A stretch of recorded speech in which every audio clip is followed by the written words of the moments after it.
They call it the 50-yard indoor war. An idea that began on the back of an envelope in 1981 is now airmailed its way onto the sports landscape. This high-scoring game showcases a player's ability on both sides of the ball and tests his mettle against unforgiving sideboards and head-hunting opponents. In its 16th season, the AFL is full of past legends as well as emerging stars. Former Cowboy Danny White is one of the league's winningest coaches with 2 Arena Bowl titles. Super Bowl MVP Kurt Warner played the indoor war in Iowa before achieving NFL glory. The AFL's success is carried over into celebrity ownership, expansion north of the border, and even the development of a 34-team minor league, and every player is chasing one goal. Today, Arizona and San Jose battle for the Arena Bowl championship in a game between 2 of the league's fiercest rivals. Making their first Arena Bowl appearance, the SaberCats posted the league's best record with a fast striking offense that averages 63 points a game. After reeling off 12 straight wins this season, San Jose suffered its only loss at the hands of Arizona. Danny White's Rattlers bring a wealth of experience into the Arena Bowl. Quarterback Cedric Bonner, an Arena Bowl MVP, leads a confident offense that's riding a 7-game win streak. After splitting the regular season series, these 2 perennial AFL powers are set to play the rubber match in San Jose, with the winner being crowned Arena Bowl champion.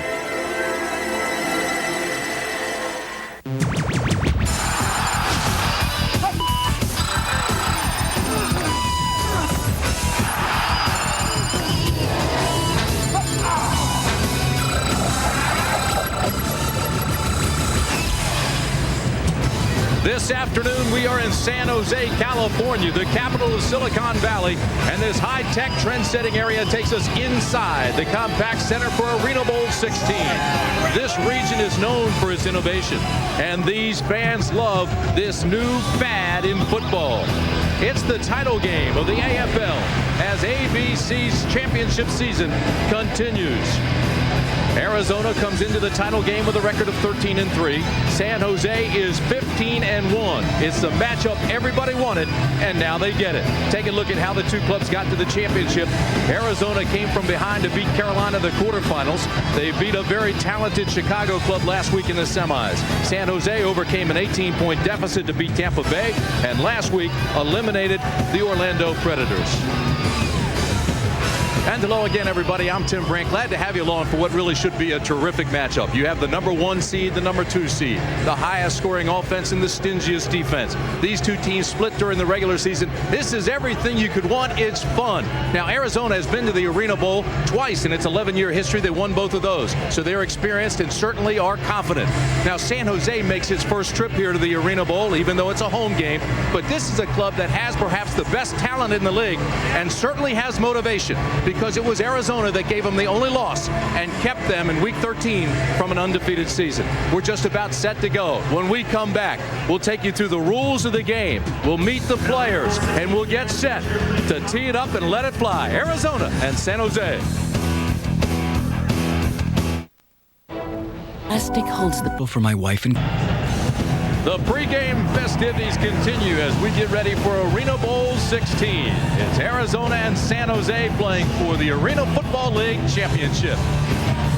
Welcome back inside, everybody. Tim Bryant along by Ed Cunningham. Ed Cunningham, NFL and AFL credentials. Certainly know both of these teams. What can we expect today, Ed? Well, with all due respect, Tim, to Los Angeles, Grand Rapids, Carolina, Tampa Bay, all the teams that we're trying to get here, this is really the matchup that we all wanted to see, number 1 versus number 2. And it started back in '95 when these 2 teams came into the Western Division. And it really culminated this season. San Jose had won 5 in a row, including the first game this year, back in April. In Arizona, Hunky Cooper, one of the all-time legends of this game, got the scoring started. Always so good with the ball in his hand, so tough to bring down. And then Mark Reed, the offensive player of the season for the AFL, got going, James Hundon. And then the last play of the game for Arizona offensively, a pickoff by Cleveland Thomas to end the game. Then you fast forward to Arizona on July 12th. And Stacey Evans knocks Mark Grieve, the Offensive Player of the Year, out of the game. John Dutton comes in, doesn't play as well. Randy Gatewood, 3 scores in a row in the third quarter, traded scores late. And then on the last play of the game, James Hundon goes to lay out, cannot make the catch to try to tie the score. That is why this league was so intrigued with Bonner, and all the big names coming in for this Arena Bowl. Should be a great one. There's a look at Bonner, and he's a load. He is a big quarterback with a strong arm, and although normally mobile, he's not now. He's got a badly bruised shin, and he's got a partially sprained ankle, whatever that is. A look at Wagner, Arizona, San Jose, next. Don't miss the 15 Monday after Monday Night Football. Back inside the Compaq Center, starting the rock now as we take you through some of the rules. If you haven't seen this before, it's only a 50-yard field. 8 players per side, 6 players go both ways. Only one linebacker may blitz. He has to be opposite the tight end side. One receiver can go forward in motion before the snap. There is absolutely no punting in this game, and the end zone net is always in play. Perhaps the most intriguing rule is that net. So let's take you downstairs to our Hall of Fame sideline reporter, Lynn Swan. Well, thank you, Tim. I refer to this net as being dangerous and unpredictable. I simply call it the mistress of mischief. And Arizona certainly got a good look at the beautiful side of this net in a playoff game. Down with only 3 seconds to go in the ball game. Arizona needed to play off the net. A pass into the net allowed Chris Horn to play it beautifully and come away with a game-saving touchdown. But it was San Jose who found the unpredictability of the net in the playoff game against Orlando. Cleveland Thomas mishandled it, and it resulted in an Orlando touchdown. Fortunately for San Jose, it did not cost them the game. So the net is very unpredictable. The Lady of Luck and the Mistress of Mischief will have an impact in this ball game. Also an impact in this ball game, Barry Wagner. He sustained an injury 4 weeks ago, a double hernia. He is not going to be the same player this afternoon. Keep a close eye on him. We found that out just this afternoon. All right, Swanee, we're set to go. San Jose won the toss, deferred, so Arizona will receive the opening kickoff. Here's a look for San Jose, perhaps the biggest kicker in the league at 6'3", 256 pounds. But besides that, he's also extremely accurate. And deep to receive, one of the most dangerous men to ever play in this league, Hunky Cooper, 5'9", 190-pounder in his 10th year, played at UNLV, and he is some kind of dangerous returning kicks. This will be off the net, off the iron, and Cooper has it to the 10-yard line, where he's taken down quickly and rudely by James Rowe. We do have a flag. I believe they're going to get Ricky Parker for holding. Our referee today is Bill McCabe. Bill said he loves this game, loves to keep it moving, one of the fastest sports he's ever seen. And while it's difficult on the officials, he's one of the best. Actually, what they get was a belt violation inside the 5-yard line. Before the ball hits the man or the ground on a kickoff return, you cannot be inside the 5. Interference, 5-yard line violation. Number 3 on the kicking team. 5-yard penalty, automatic first down. So a good break to start things off for Arizona. It was a very good kick off the iron. That's what kickers try to do. Take it off the iron, give it a funky bounce, and make it difficult. Wide loop. Rip 10, all right, on 1-on-1. The Rattlers' all-time leading passer, 3rd in the AFL history for passing touchdowns, 10-5 playoff record, Cedric Bonner, 6'4", 240 in his 10th year. First down, here we go, Arena Bowl 16. Short pass taken by Bryant. Bryant's out across the 25. Maurice Bryant filling in for Chris Horn, who has an injured right knee. Arena football, 8-on-8, 20-man roster. Other than the quarterback and an offensive specialist, 2 defensive specialists, everybody goes both ways. Arizona's smalls, the quick players, led by Hunky Cooper, the 10-year vet. Chris Horn is out, as we told you. Take a look at the bigs. Barry, Gaines, and Evans, they are all a force in there. Tucker, 2-time All-American in college.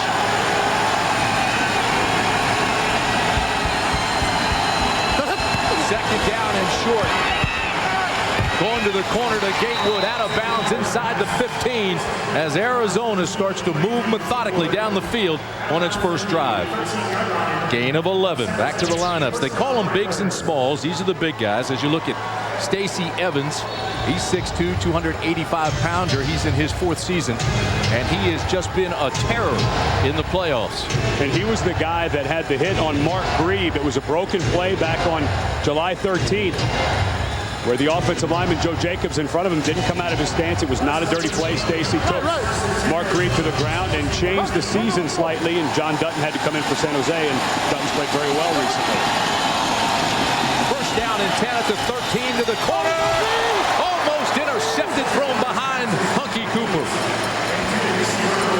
Bonner right now yelling at Hunky Cooper. I don't know if Hunky ran the wrong route, but Maurice Bryant was wide open. And there is Bonner right now yelling at Maurice Bryant. Bryant ran the wrong route. They had 2 guys.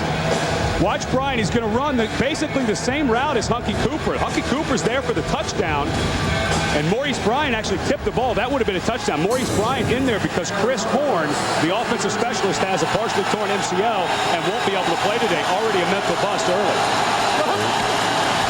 Second down and 10. Again intended for Cooper, thrown way behind him.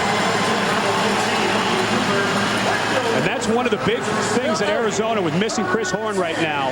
Maurice Bryant has a lot of ability. 67. Head coach Danny White. He's been with Arizona 11 years and has won 2 titles. That's out. Wide read on 1-on-1. The red zone in the AFL is inside the 15. So here we go. Third down and 10 in the red zone for Bonner. Gatewood's running a read route based on the coverage. Cooper, the motion man. They look for him. Pressure! The sack by Battle. Sam Hernandez got there first. Battle finished him off in a huge play defensively for the SaberCats. And this happened so quickly. Hernandez, what both of these teams like to do up front is they don't bring their MAC linebacker a lot. A guy like Sam Hernandez goes just under 250 pounds. He's a quick guy. They give him a free rush to that side. That time, whips his man inside. He's there so fast. Bonner has no chance to look downfield. Kyle Pooler comes on to attempt a 37-yard field goal. He just joined the club and misses. It can be returned. This is Cleveland Thomas. Thomas still looking for somewhere to go. Absolutely nothing. And he takes it down to 7. So how about this? Right out of the gate, San Jose defensively gets a stop. And it was a mental bust by Maurice Bryant that made that happen. Bonner had Hunky Cooper wide open in the corner of the end zone, a guy that they're going to use a lot. And in comes John Dutton. We already talked about Mark Grieve going down in that last ball game against Arizona in the regular season. Go left, rotate, Z-zoom, 50, 5, on one, right. John Dutton, 25 for 36 last week, 4 touchdowns. He's been sensational since taking over for Grieve. Right now, they're just going to try a couple of hitches and get him into a rhythm. Short 8-10-yard routes, just make an easy throw and catch. Out across the 15, Omar Smith with a catch. Close to a first down, depending on the mark. He'll be a yard short. And John Dutton was really the starter as we look at the smalls for San Jose. That's the way the coaches refer to these guys in this league. The small guys are the specialists. James Hundon, 210 points this year. He was second in the league. Also watch James Rowe, 38 touchdowns for Hundon. And of course, Hall of Famer, future Hall of Famer Barry Wagner. Very talented offense. Again, the hitch, it's complete to James Rowe. That'll get on the first down and move him up near midfield. Hunky Cooper with the tackle. Back to the lineups we go. San Jose's big guys. The bigs are led by 10-year veteran Sam Hernandez. We've already seen him get a sack. Old Sam's the most consistent and aggressive guy on this club. The rest of the bigs, keep an eye on 6'4", 300-pound Mike Ulafale, who led the team in sacks with 4.5, which is an incredible number when you think this is a 3-step and throw league. And Ulafale was first team all-league this year. Guy spent 3 years with the Dallas Cowboys. Very aggressive lineman. Going deep, looking for it all. This is Hundon. Touchdown, San Jose. 28-yard strike to James Hundon.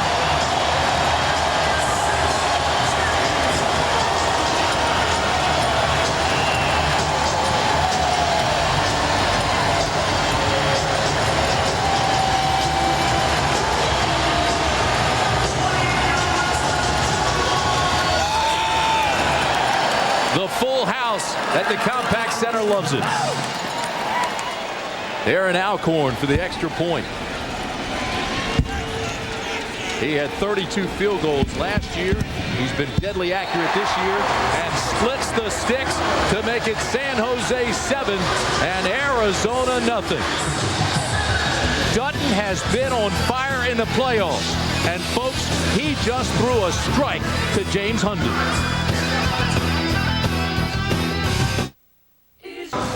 SaberCats lead the Rattlers 7-0. James Hundon, who had 35 touchdowns in the regular season to lead the AFL, came into what's called one-week motion. As he loops over, he's going to be one-on-one with Ricky Parker. Watch as he comes off the line of scrimmage.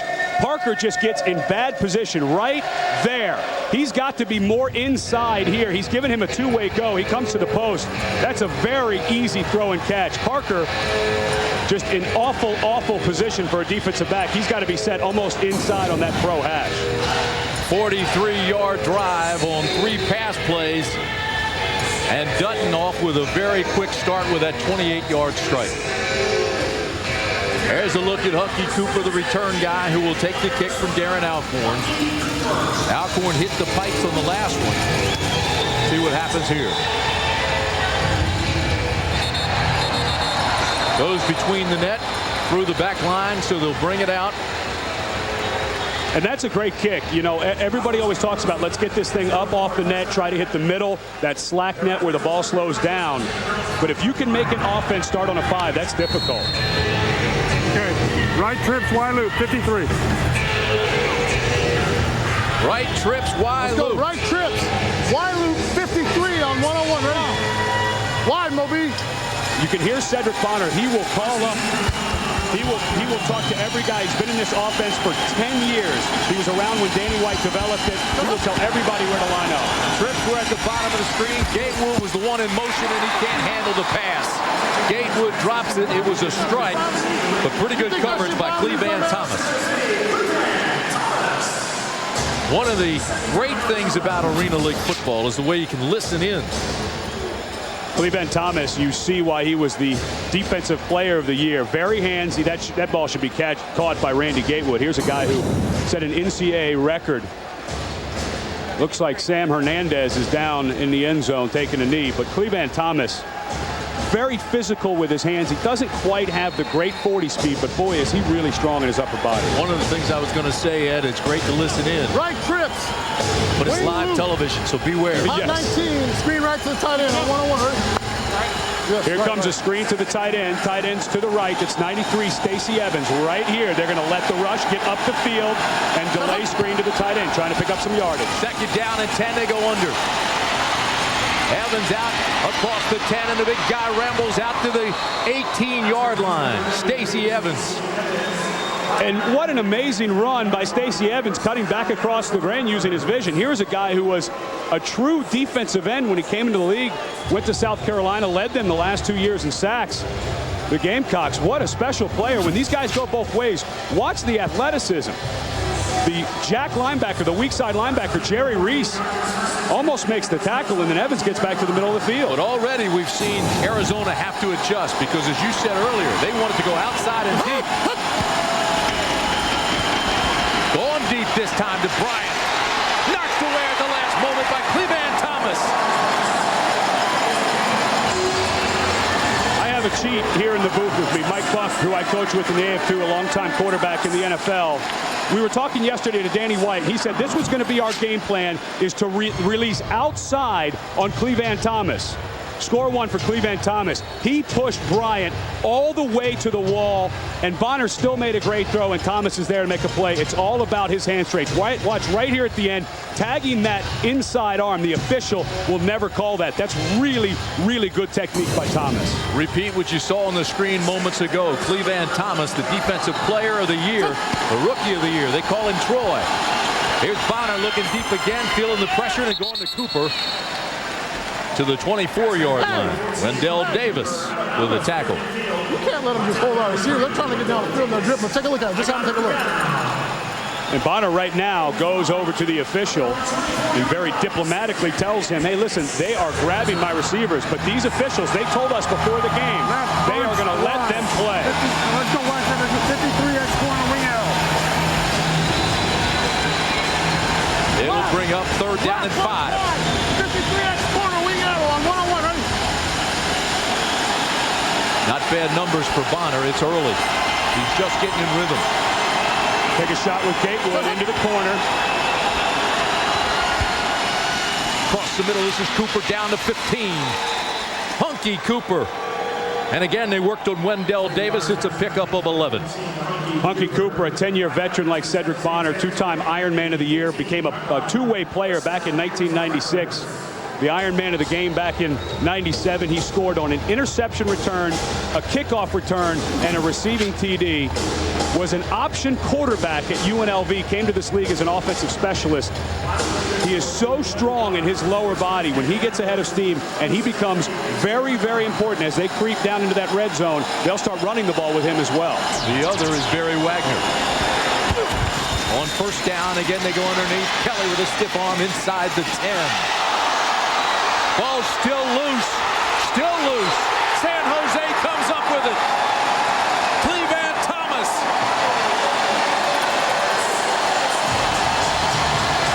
And what a game the rookie's having already. Bo Kelly fighting for every inch he could get.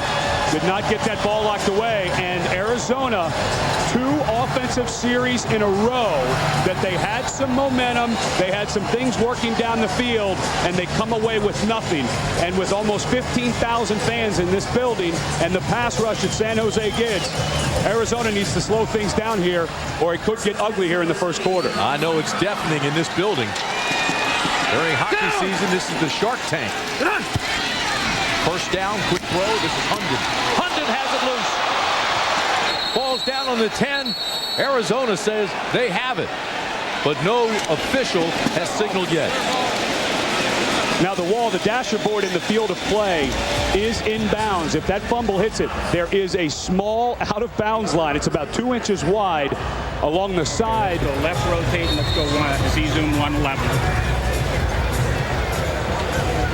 But all hitches. Go left rotate, Z-zoom. Let's go laser 111 on 2. Right? They use all route trees. Ones are all hitches, 5 or 6 yards. They're just going to try to keep some rhythm going and pick up this first down. But that ball obviously got on the stripe and was out of bounds before Arizona could recover the fumble. Second down and 6. 3-step drop. The throw to Reese. Reese out across the 15. That'll be enough for a first down for San Jose. Cecil Doggett made the tackle. And as John Dutton goes over and talks to Terry Malley, Terry was the head coach at Santa Clara, followed his father. Let's listen in. At Santa Clara and was a general manager for a while here in San Jose before becoming the offensive coordinator. They're going to run a post route on the outside.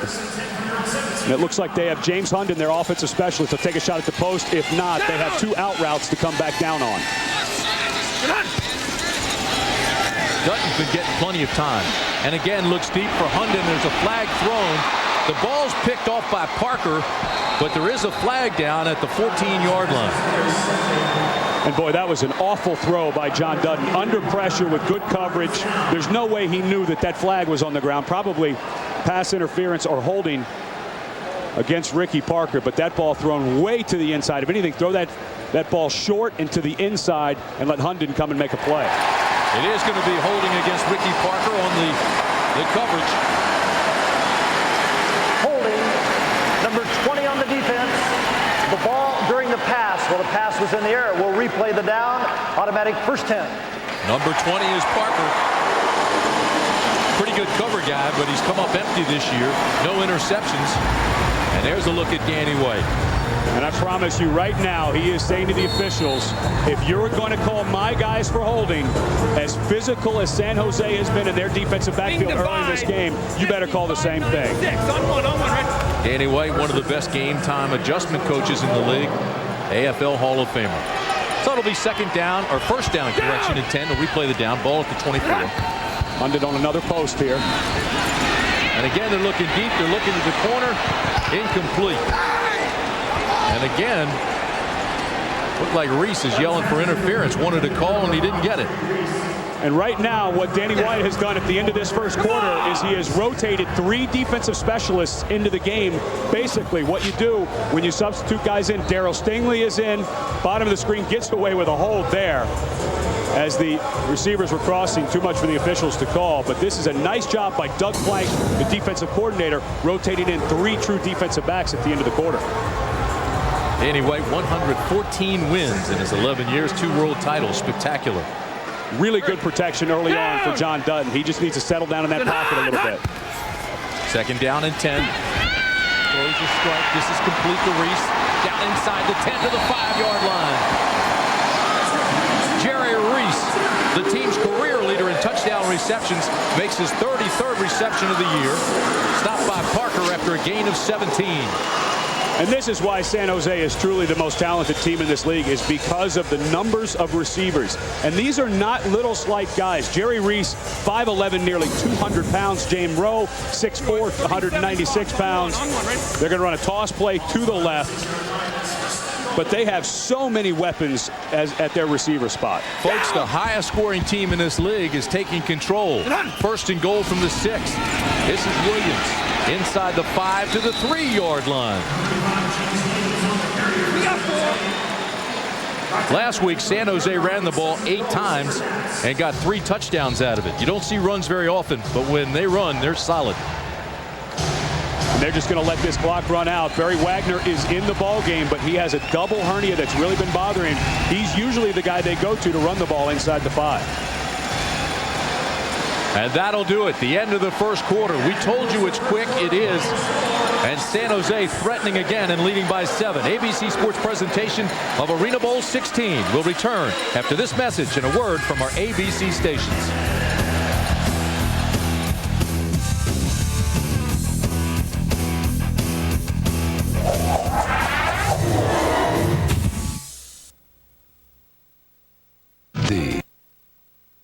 ArenaBowl 16. John Dutton, the quarterback for San Jose, 6 for 7 in that first quarter, and San Jose leads 7-0, threatening again. Not surprising, because San Jose is a strong team out of the gates.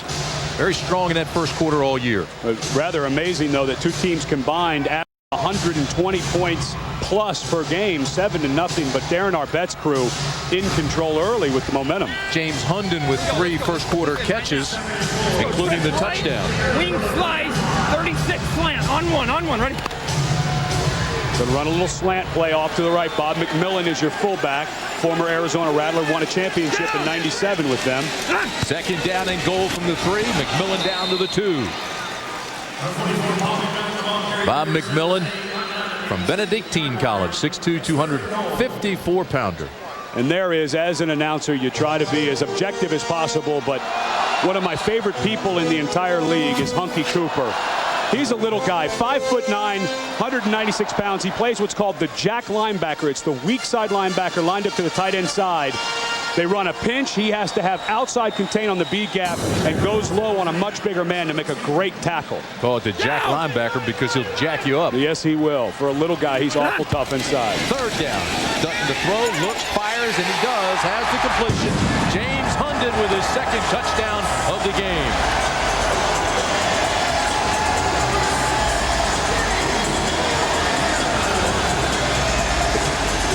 San Jose right now looks unstoppable.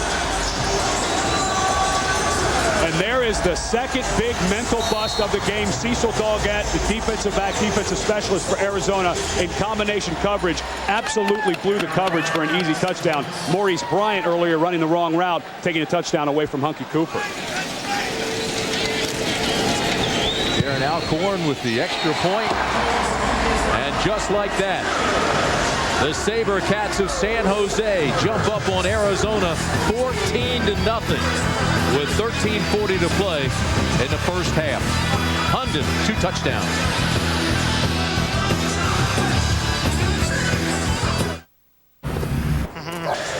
Well, the SaberCats fans are coming out of their minds, I guess. 14-0 as they... An easy score. Cecil Doggett is going to make a big mistake as San Jose shifts over. Cecil Doggett exchanges responsibility, and he lets the inside receiver run right by. He thought that backside corner was going to be in combination coverage. The backside corner ran with the inside receiver. Nobody home to pick up James Hundon. That's a guy you should probably keep an eyeball on. Darren Alcorn's going to get leg weary. His third kickoff of the game.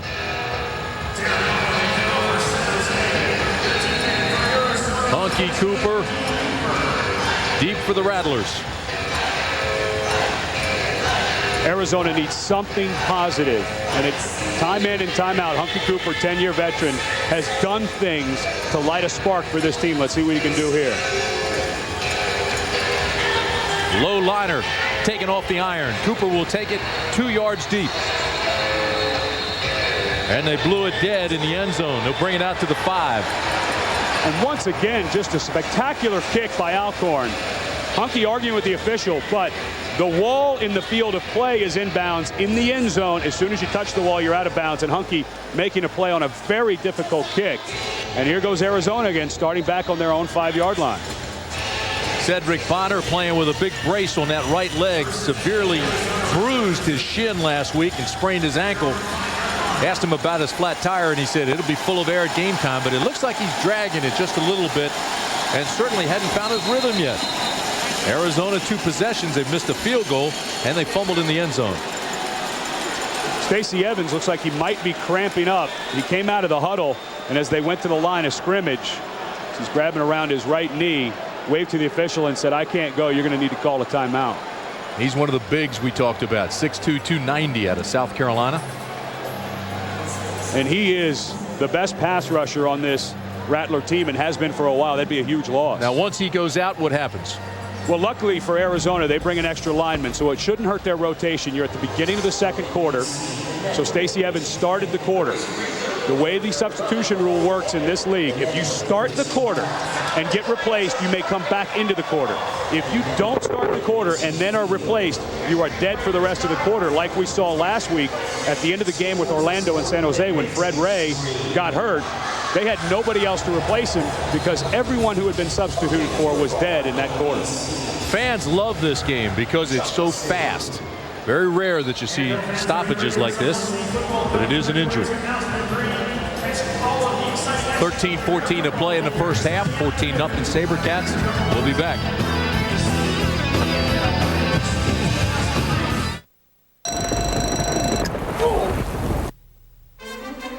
ArenaBowl 16 on ABC Sports. Brought to you by Ford F-Series. The best-selling trucks are built Ford tough. Back inside the Compaq Center. 14-0 SaberCats.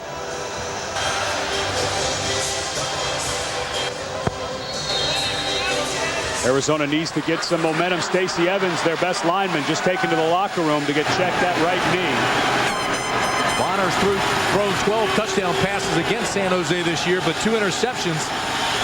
He's got pressure backside and looking deep, overthrowing Ashwante Bryant. Let's go downstairs to Lynn Swan. Swanee. Well, Tim, I just want you to know that on every series, Bonner has had to put Maurice Bryant in the right positions. He's had to coach him. Maurice Bryant's a classic case of a guy who has a lot of talent. He can make the big catch. He can reach over the boards. He can go up in the sky for the ball. But what he doesn't have is knowledge and how to run his routes and make adjustments. When he ran the wrong route down in the end zone, it was probably because he didn't understand. Close to the end zone, you have to adjust your routes. It can't be the same route you run at midfield. Of course, Maurice Bryant, Swanee, as you're alluding to, replaced Chris Horn, their leading receiver, who's out with a bad knee. Here again, there's pressure on Bonner. Throwing deep and has a man. It's Bryant in the end zone and overthrows him. Barry Wagner was beaten. Tomorrow night, join Al Michaels and John Madden in Denver for a Monday Night Football preseason special. Jeff Garcia and Garrison Hurst lead the 49ers against Brian Greasy and the Broncos. Everybody's been reading about Terrell Davis. A lot of pressure on Brian Greasy. Tomorrow night, live at 8 Eastern, 5 Pacific on ABC. The NFL in the news. Monday Night Football with Al and John.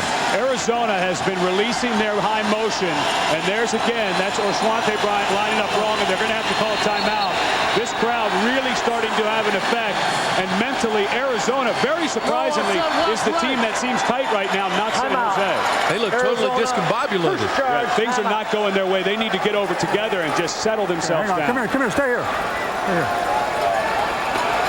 Timeout on the field. We'll take one as well. Right now, the Cat House is rocking. Hey, Slugger, if you'd like to...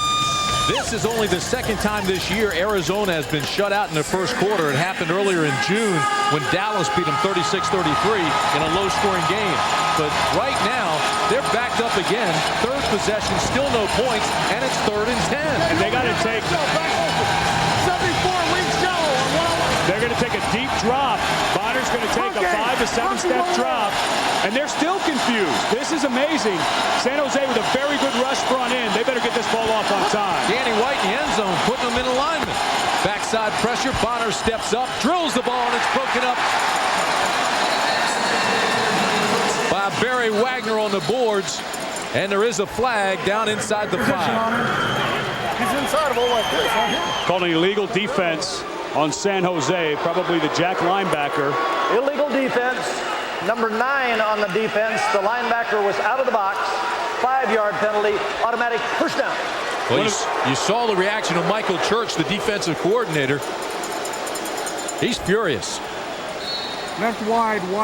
James Rowe is the jack linebacker. We showed Hunky Cooper play in that spot earlier. He's got to stay outside of that foot of the Wendell Gaines, the guard. And watch right there. He just steps outside of it.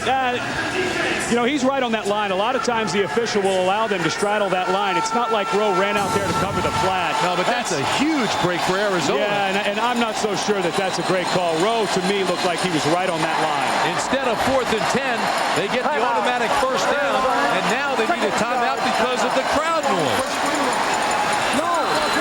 And there's definite confusion. And now Danny and Cedric Bonner and Danny White having words about what they want to do.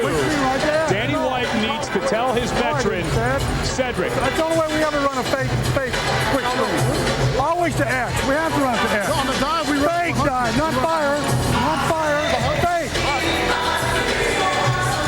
That's not a good conversation. Boy, it's not. In an Arena Bowl. And this is a play that they run over and over and over again, and they still can't get it right. Now. Be alert for the stay call. We're going left wide. Wide loop. Fake dive 31. Quick screen right to X. All right, be alert now. On It's a play action fake. They're going to fake a dive, and they're just going to throw a little quick screen over to the X receiver.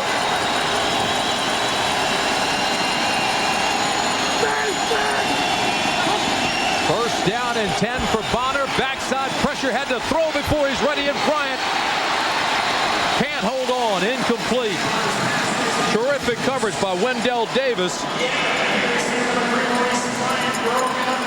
So far, Ed, the story has been San Jose's defense. And it has started with the physical play up front. Sam Hernandez whips his man inside. And then Cleveland Thomas, a defensive player of the year, and the fumble by Bo Kelly that Randy Gatewood cannot get. This San Jose defense is playing out of their minds, and now the crowd noise is helping Michael Church's bunch right along. Cedric Bonner has gone 3 straight passes without a completion. It's 2nd down and 10. Steps up, has a man, it's Cooper. Did he get it? No. Cleveland Thomas was right with him. What a game this rookie's playing. And, you know, Arizona is now having to go to their old veteran, Hunky Cooper, 10 years in this league, a guy who plays nearly every snap going both ways. He spins Cleveland Thomas, but Hunky just doesn't quite have the burst that he had back when he first broke into this league. You start getting into your 30s and you have to become a crafty player. And he still almost comes up with a spectacular catch with Cleveland Thomas in great position. SaberCats have picked off at least 1 pass in 13 of their 15 games. plus 14 in the turnover margin. It's 3rd down and 10. And again, a big first down. This is complete to Ashwante Bryant. Boy, did they need that one. Gain of 13. But boy, Cedric Bonner is really starting to favor that right leg. That was the knee that he hurt. He's injured that knee. He broke his leg in the semifinals back in '97. Sam Hernandez goes down low on the leg that is already hurt. And Hernandez is having a phenomenal game, beating his man cleanly inside. That's the quickest way, because of the small pocket, get inside of your man. And Bonner taking a lot of hits early.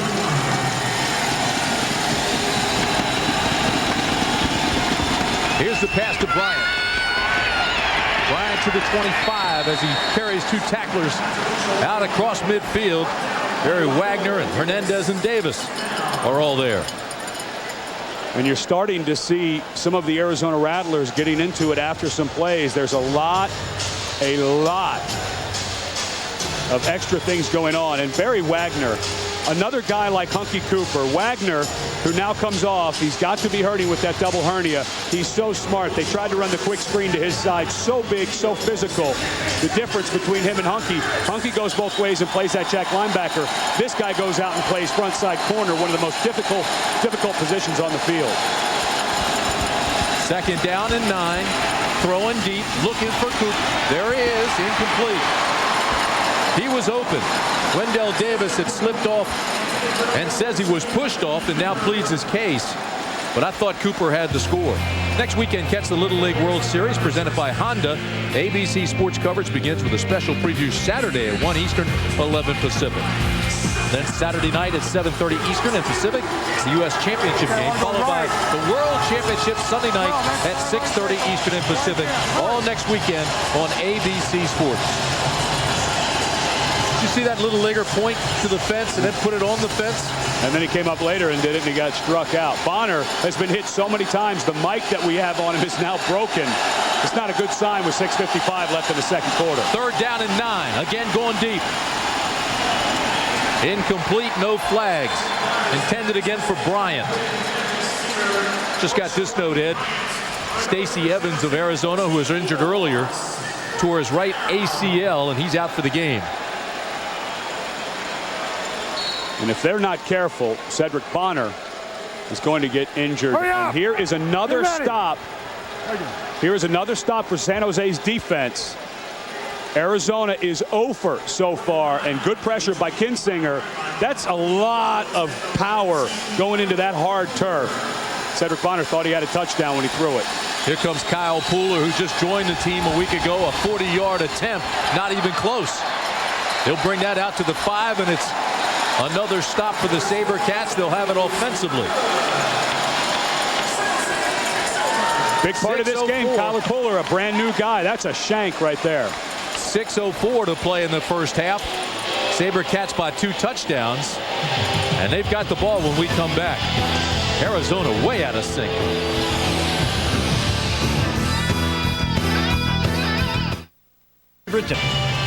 Hey, just hold your ground. No holding. Let it. I'll see it. Let it. If he's coming, I'll throw it away.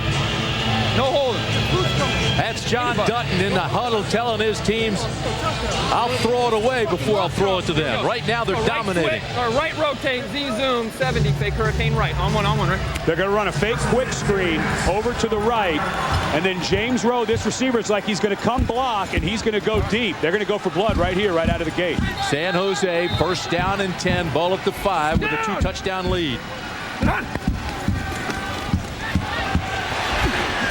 Oh, he had him. Throws it underneath to Smith. Smith's out to the 17-yard line. A gain of 12, stopped there by Derek Stingley.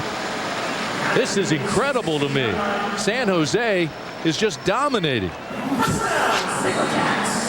They've got Rowe wide open, and it was simply, again, bad positioning by Ricky Parker, but go back to the pocket. John Dutton got a little bit of pressure. He came back down. It was actually a really nice read by him with that pocket starting to collapse. Here we go, 1st down and 10. Oh, boy, what a high pass and a beautiful bullet out to Smith for the completion. A gain of only 4 yards, but that is the third catch by Smith. And Omar Smith, a guy who's going to get a lot more playing time. He was the guy that goes back and forth with Barry Wagner. Omar Smith was a defensive back at San Jose State. His defensive coordinator at San Jose State was Michael Church, his defensive coordinator now. And again, San Jose, they're nickel and diamond things a little bit. They're going to try a little tight end screen. It'll be 2nd down and 6. Down! Dutton! Dutton again with all day to throw. Throws to his fullback. This is Kinsinger. Not enough for a first down, but they move it out near midfield. I just saw, what's his name, sitting there. So it'll bring up 3rd down and short. And when we were talking to Terry Malley about John Dutton. Go right, and right Z divide will go right Z short 5, 6, 7. They're going to have one stop route. Right, Z short, hold your water. Right, and they're going to run short, one 50, crossing 5, route 6, as well. 7. On two, right? Terry Malley, the general manager and offensive coordinator, as you mentioned, grew up listening to his dad coach, Pat, legendary coach. 3rd down and 4. Dutton feels a little pressure this time, but throws a strike. That's complete to Rowe, and Rowe does have a first down inside the 15 as they continue to move. Last year, John Dutton was a starter for the first 8 ball games. He was 5-3, got injured. That's when Mark Grieve came in and did so very well. And the one thing that Terry Malley says that John Dutton has gotten so much better is in the pocket. You see that little shuffle of his feet to the left? As the pocket starts to collapse, John Dutton used to bail out deep into his right, which is nothing but trouble. And Terry Malley says through work and studying film, John Dutton has gotten so much better in the pocket, and that's why he's been on fire in the playoffs. Keep in mind, folks, John Dutton replaced the MVP of this league, Mark Grieve. Here's Dutton again, the transfer from Texas over to Nevada. Shuffles his feet, and there's one of his best passes of the day. And I don't say that facetiously. I mean that. If somebody's covered, he'll throw it away rather than risk the pick, especially with a 14-point lead. You know, people who have watched, there's a look at Mark Grieve still in that sling with the broken collarbone. Was named the Offensive Player of the Year. 5 interceptions and 70 touchdowns. He was having an amazing season before he got hurt. But you make a good point, Tim, that John Dutton has really calmed himself down in the pocket. That time he bought a little time. There's nothing there. Let's have 2nd and 10 instead of trying to force something when we're up 14-0. Down! Quick jump by Gaines. It looks like it'll be offsides on the defense.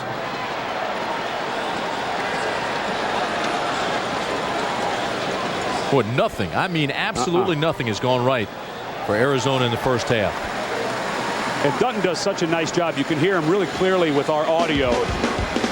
Coming up new this fall on ABC, a revolutionary new drama. If you can solve this mystery, folks, you can win over $1 million. Push Nevada. New Thursdays this fall, 9, 8 Central on ABC.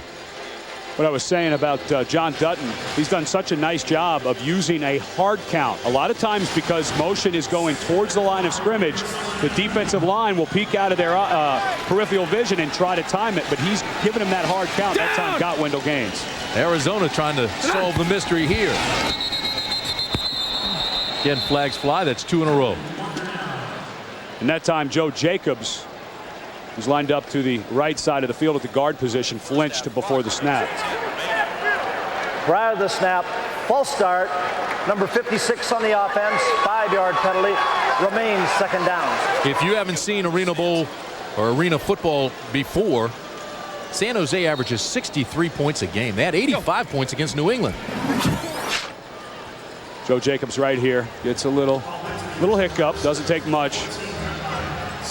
Again, Joe Jacobs, another one of those guys. Utah State was a defensive lineman, has made a really nice transition. 3-time first-team All-AFL when he was with Albany. Darren Arbett, one of the guys that he brought out here to help him win a championship.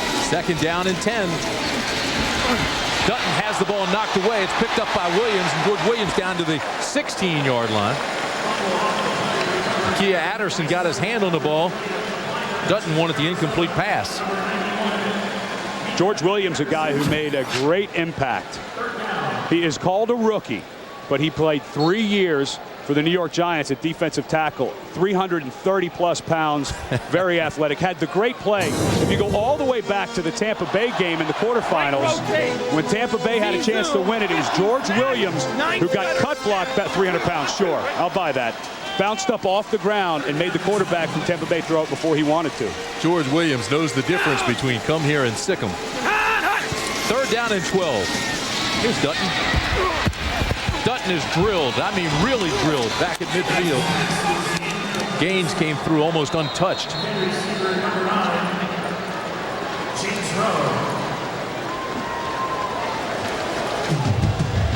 Under a minute to play, 55 seconds. That means the clock will run when it's put into play. We'll take a timeout.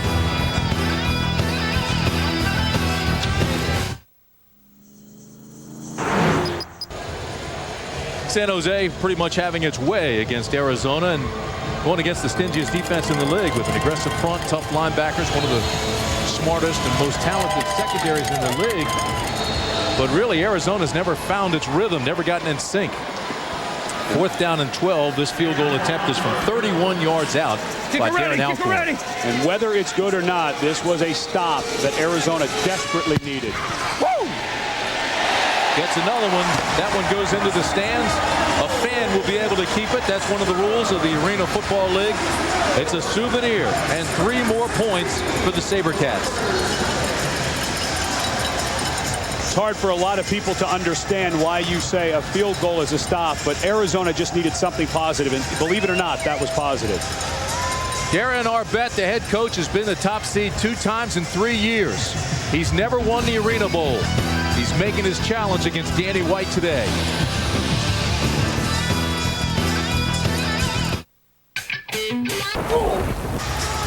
A look of desperation, certainly frustration, on Danny White's face. His team being shut out here in the first quarter of Arena Bowl 16.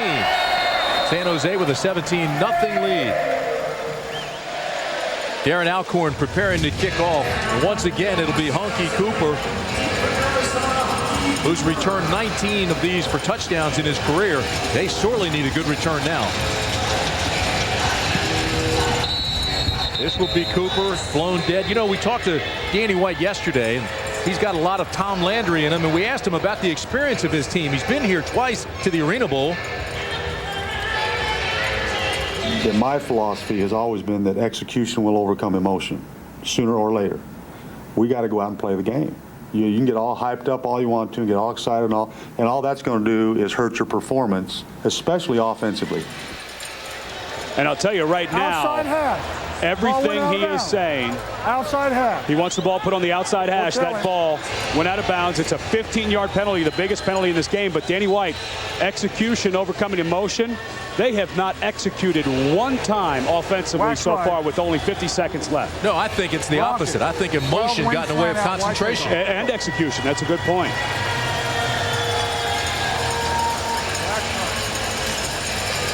Last time they had a shutout in an Arena Bowl, you have to go all the way back to 1987 in Arena Bowl #1.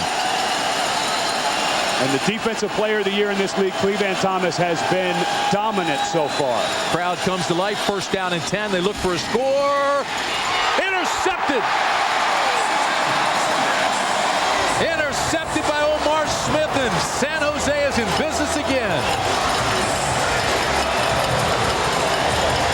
And the difference, the reason that this game has gone down the tube so early for Danny White, Michael Church, the defensive coordinator, is coming out and putting his defensive backs in 3 across press man coverage.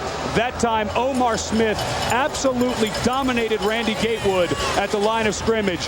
Bonner thought he'd throw one up to try to get a cheap one, and Smith makes a great play. His 2nd interception in 2 games. Omar Smith had one against Orlando. You've been around Danny White a long time, Ed Cunningham. What's he do at halftime, and how emotional does he get? They have to figure out a way to beat press coverage.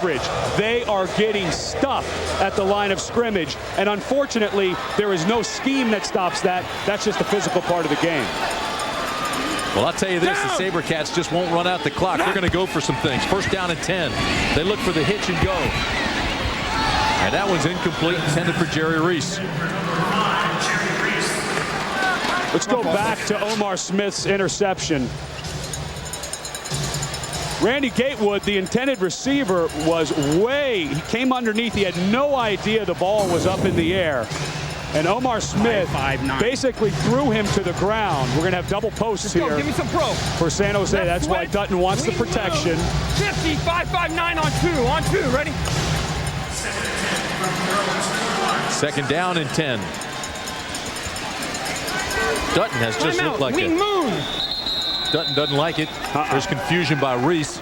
He immediately calls a timeout with 34 seconds remaining in the first half. Okay. It's left switch wing moon, so Hundon is running the 9. That's what I call it. On top, okay? Jerry was. Got to be on the scrimmage with there so we can read the high-low on that. Yeah, that's what I have. I'm going to tell you now. What? I'm going to go quick, and I'm going to stab him and run away from him. Okay, just get there. Boy, Terry Malley really gets excited and angry when people mess up, doesn't he? Well, I tell you, you got to like James Hundon, though. I'm going to get there quick, stab him, and run away from him. Yeah, I don't understand. See, September 9th, Al Michaels, John Madden have the Super Bowl champs for the season premiere of Monday Night Football. Tom Brady and the Patriots host Jerome Bettis and the Steelers in a rematch of last year's AFC Championship game.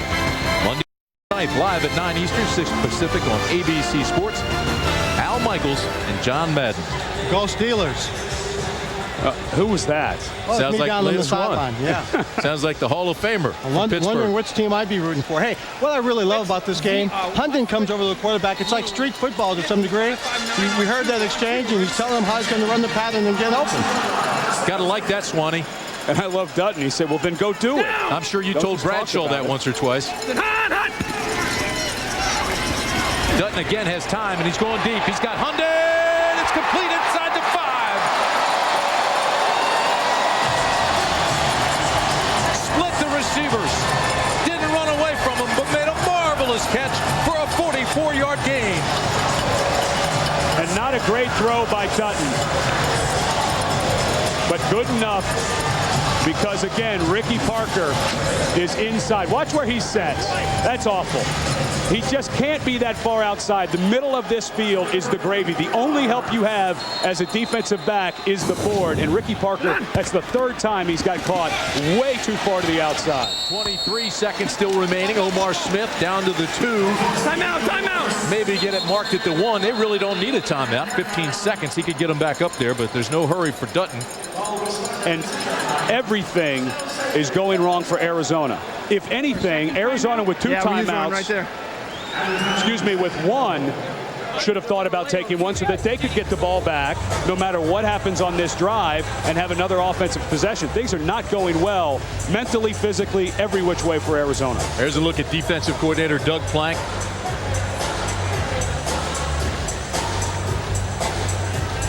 Well, we talked to John Dutton, the quarterback for San Jose, and we asked him about the matchup with his receivers and their secondary. Hey, they challenged us in the second half of our last game, and they went man-to-man, and they said they beat us. And I think, you know, it's a challenge to me, it's a challenge to our receivers to come out, face that challenge, and take whatever they give us and to win that battle. Lynn Swan, you have to love it when a receiver comes in the huddle and says, I'm going to separate. You just look for me. And that's one of the big differences in this ball game. Chris Horn is that kind of receiver for Arizona. Jim Hundon is that kind of receiver for San Jose. He's intact. He's in the game. Arizona doesn't have the leadership. Get on. 2nd and goal from the 2. 15 seconds. This is Wagner. Touchdown, San Jose.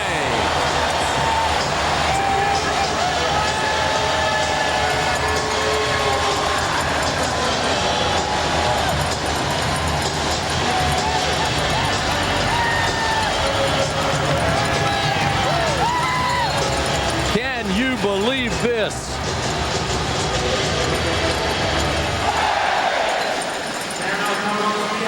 They're believers here in San Jose. Alcorn again. High snap.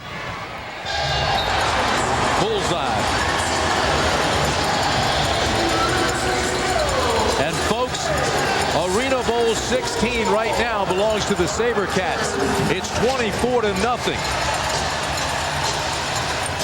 And there was a question before the game if Barry Wagner was even going to be able to play with a double hernia.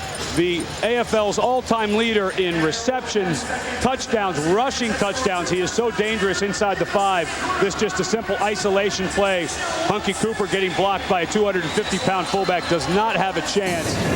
And Barry Wagner, an 11-year veteran of this league, has missed a grand total of 4 games in 11 seasons. Doesn't look like that hernia is bothering him with all the adrenaline he has to have going right now. Well, one thing the SaberCats learned when they lost to Arizona in July, a lot of first-half points don't guarantee a win. No, they gave up 41. Arizona did, but the problem was they had 31. It was only a 10-point deficit. Right now, Danny White, with 1 timeout, needs to get something. You cannot mentally go in at halftime with nothing on the board. Well, you've been around this league a long time. Do you put the ring on them now at halftime? No way. Not a chance. There's too many things that can happen in Arizona when you come out in the second half. You start to maybe do some onside kicks and take some chances. Let's see if Hunky Cooper can get him going. Bobbles the ball out to the 10. Looks for a crease, and he's out to the 13. Aubrey battle with the tackle. 7 seconds left. Do we see the net play that won him the game against Carolina? No, if you're Arizona, you're going to just try to get something. The problem is Kyle Pooler, although he's a 3-year veteran in this league, 2 years with Arizona and 1 year with LA as their kicker, you can see the rust that he had. Chris Saylor, their normal kicker, hurt his hip flexor last week before the ball game. They had to bring in an emergency guy. And so right now, I think you've got, with 7 seconds, you can get 2, maybe 3 plays in with that timeout. You can still work the middle of the field. Kyle Pooler, we told you, just joined the team. Field goals today 0 for 2, and that's, of course, his first 2 of the year. And missed from 37, missed from 40. This could be the last play of the half. Bonner again with pressure, throws underneath, incomplete to Cooper, and everything that could go wrong in this first half has gone wrong for Arizona. And Hunky Cooper is not a man who will miss catches like that. Because of the miss, they'll get another chance. And now I believe they'll try the field goal. Well, I got to, Kyle Pooler, when I talked to him the other day, Friday, 2 days ago, was the first time that he kicked on AstroTurf in over a year. You told me he was in line at Mickey D's when he got the call from Danny White to come on out and kick. When Chris Saylor got hurt during warm-ups, Danny White, you can emergency change the roster 1 hour before the game. This will be a 47-yard field goal. They stop play, timeout on the field. 2 seconds left in the half. If you're just joining us, James Hundon with 2 touchdown catches for San Jose. Alcorn had a 31-yard field goal, and Wagner just ran it in from 2 yards out. And that's where we are, 24-0 SaberCats. Kyle Pooler had gone and worked out with the team last week before the semifinals. They decided to go with Chris Saylor again. Kyle and his wife Katie were driving to the game last week at a McDonald's in the drive-thru when his cell phone rang, and it was Danny White. And he said, how fast can you get here? It was 11:25. Kick was at 12:30. He said, Chris just pulled his hip flexor in warm-ups. I may have to make an emergency change. Kyle said, I've never felt my heart get that fast. His wife Katie said, tell you what, I'll lay the seats down in the back of the Suburban. You can start stretching. We'll go by your mom's house, get your kicking bag so you can get there. They probably, where they were in Phoenix, would have got there about 20 minutes before the game. Here he is now kicking in the Arena Bowl. This league is fun, folks. If you haven't seen it, try to take in a game. We met with the commissioner last night. This sport is exploding. I'm not sure I like this decision, though. A lot of bad things can happen. If I were Arizona, I'd heave one up and try to get a last-second touchdown. 47 yards, plenty of leg. Misses it, and Cleveland Thomas has a chance for the return. Picks up a block. Look out for Thomas. Spins away from 1 and out to the 20, and that'll end the first half. Wow. First time in Arizona Rattler history that this club has been shut out in the first half. Remember, Arizona has been to the Arena Bowl 2 times in its 11-year history. They're 2 for 2.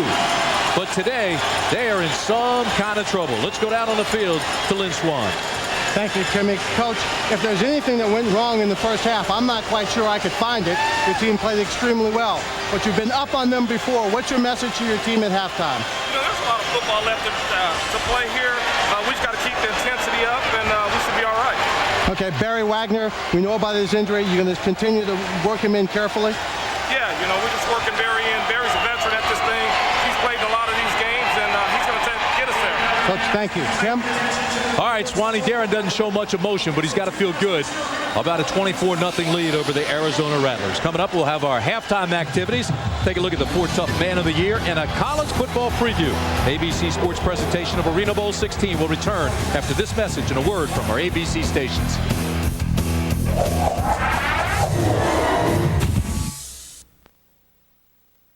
You're watching.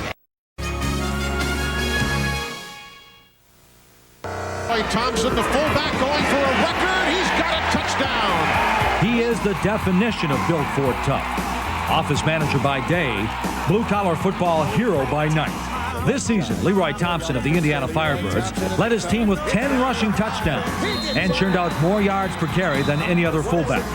On defense, he added a league-best 8 tackles for loss and registered 5 sacks, the most by any linebacker. Thompson's 5 rushing touchdowns in the season finale tied a league record and locked up a playoff spot for the Firebirds. He does all the dirty work, no excuses, and no complaints. Thompson has proven he's got what it takes to be named this year's Built for Tough Man of the Year. Halftime of Arena Bowl 16. San Jose, 4 possessions, 3 touchdowns and a field goal. They lead 24-0. Arizona Rattlers with a bad case of the Opers. They are 0 for the first half, and the first time they've been shut out in that first half all year. Welcome back inside, everybody. I'm Tim Bryant up here in the rafters with the Compaq Center Crazies here at the Cat House, and they love their football in the AFL. Time now for our Wide World of Sport Speed Pass Update. And while this is the culmination of the Arena Football League and this is the final game of the season, we're getting all excited at ABC Sports because it's just about time to suit them up in college football. So take a look and listen.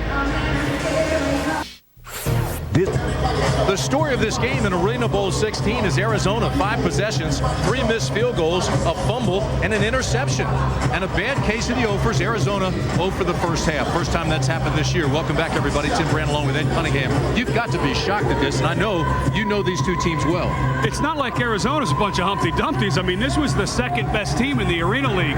San Jose has come out and put on an absolute defensive gem of a show. They have been so physical in their secondary. You take a look at the highlights of the first half, and they're sprinkled with good plays defensively. Sam Hernandez and Cedric Bonner has been hit time and time again. Bo Kelly fumbles for one of a couple of turnovers that San Jose forced. It's not like Arizona was just giving them the ball. These were forced. And then James Hundon, who was second in the Arena League in scoring this year, gets a touchdown.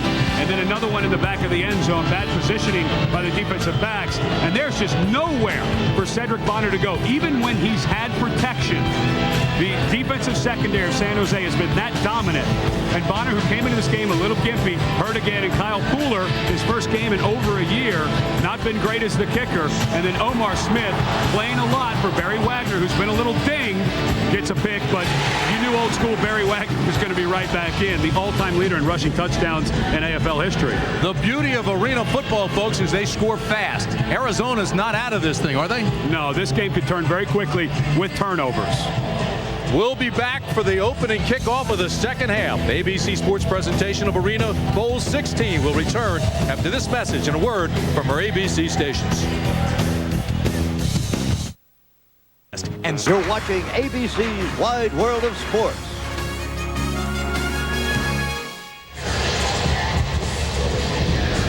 Arena Bowl 16. And so far, San Jose has dominated. San Jose has won 5 of the last 6 with Arizona, but the Rattlers lead the series 10-7. But they are shut out so far in this one. Let's go downstairs to Lynn Swan. Thank you, Timmy. Coach Danny White, we won't belabor that first half. But in a 1-heartbeat game, you're about 3 heartbeats behind. How do you get back into it? Well, we got to stop them twice. I mean, and that's really what it boils down to, is 2 stops, and we're back in the game. As long as we execute offensively. So far, we haven't been able to do that, and and we've got to start winning the battle in the trenches. That's what this whole game has been about. They're putting pressure on our quarterback. We're not putting any on theirs, and that's been the difference. You talked with us about execution. The execution for your team just seemed to be off of these. Well, when we've had chances, we've dropped balls. You know, the fumble, those are critical plays, and you just can't afford those kind of mistakes in a game like this. We made them and they haven't. That's been the difference. But again, we're 2 stops out of this game. Coach, thank you very much. And Timmy, you got to build them up for the second half. No question about it. He's put pressure on that defense. He wants pressure, and that comes back to Doug Plank, the defensive coordinator at Arizona. Doug Plank, one of those fighters. He was told he was too small to play college football. Played at Ohio State, started for Woody Hayes, had a great career with the Bears, named the 46 defense after his jersey number. He's one of these fighters that will take that challenge, relay it to his guys, and get them to play. And it's so hard to coordinate a defense in this league because of the way the rules are set up. And it's even harder when your offense can't do anything. You're always going to be defending the short field. The momentum is always going towards San Jose, and Danny made a good point. They have not gotten any pressure on John Dutton, and Dutton has been on fire for the last 3 weeks and continues here in the Arena Bowl. Well, Danny White's put the pressure on his defense, and we'll get a look at him. This is Cleveland Thomas, who will return it off the net. Hurdles one out to the 14-yard line where he stopped. And that pressure will be from Berry, Gaines. Evans is out of the game now, tore his ACL and his right knee. He is gone for the day. Somebody else has to step up and apply some pressure. And this is not good. Sebastian Berry, the second best rusher on this Arizona team, is writhing in pain down on the plastic grass. So things just starting to get, if you can believe it, worse for Arizona. Would this count as a start in this quarter? Yes. The kickoff does. The only kicking game, part of the game that does not count as substitution is PAT and field goal tries on offense. When you go in on a kickoff or a kickoff return, that means you started the quarter, and Arizona is starting to lose people. There's Berry right there. He's going to get twisted. Yep, there, as he fell down, he hyperextended his right knee. And the way that bent with 2 guys on it, I'll be really surprised if we see Sebastian Berry back in the game. A guy that I played with in the NFL with the Arizona Cardinals, a really good pass rusher. Doug Plank already struggling getting heat on Dutton. Well, this doesn't look good for Arizona. They need more pressure on the quarterback, and their 2 top defensive linemen are now out, Berry and Evans. Everyone else has to step it up. And the only thing that can hurt San Jose right now, Danny White alluded to it, we're 2 stops behind, is turnovers. John Dutton's been so good with the football the last couple of ball games. He needs to stay sharp. And now, with good protection, he should be able to do that. 5.56. So Ken Talanoa comes in to replace Berry. Let's go. Nakia Anderson is in to replace Evans. Gaines is still in the middle. Here we go. Left Z short, 60, 5.56 on one, right? First down and 10. The ball on the 14 for San Jose. You're going to have a Poco route in the middle, which means post or corner by the motion man. He's reading the safety. He's going to run a corner. Dutton, who's been sharp through this game, hits Wagner. Wagner to the 20, inside the 20, all the way down to the 17-yard line. Right G short, 9-0. 5 possessions for the Rattlers, and they haven't scored yet. 4 possessions for the SaberCats, 3 touchdowns and a field goal, and a huge day for James Hundon. 21 plays, 63 yards. That's right at about 3 yards per play. They average nearly 7 yards per play in the regular season. Arizona just running in mud. Dutton got 18 on his first, goes for the score, and incomplete to James Rowe. Good coverage by Ricky Parker. Now, because of the running clock and how fast this game can go, John Dutton can start really taking his time. Let the officials set the ball. Here goes the play clock starting now. I'd let this thing run all the way down to 5 or 6 seconds. You don't want to get too cute down to 1 or 2. Let's go right Z short. Shrink this game. Rocket, smash 0-6 on two, right? Dutton was a 6th-round draft pick by the Miami Dolphins back in 1998.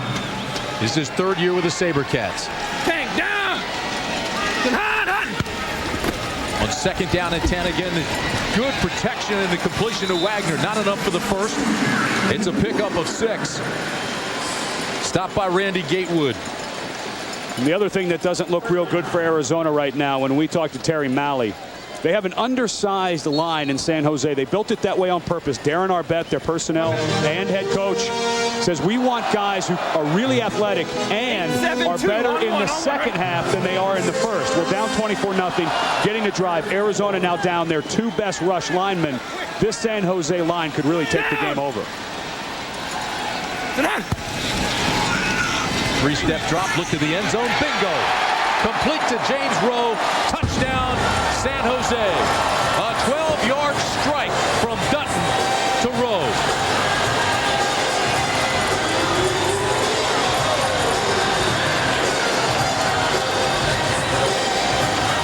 What are you going to do now? You picked on their best defender in Cecil Doggett, and you beat him for a touchdown. And if you are not familiar with the Arena Football League, do not think San Jose is going to back off. Even if they make this extra point and go to 31-0, they will continue to run their offense. There is no such thing as conservative football in the Arena League. You got to believe these fans are putting this one in the bank. Oh, they're going to stick around, though. They want to celebrate this franchise. One of the ones that is on the verge of being the best, and this game could put them there. SaberCats with a commanding lead, 31-0. There has never been a shutout in an Arena Bowl.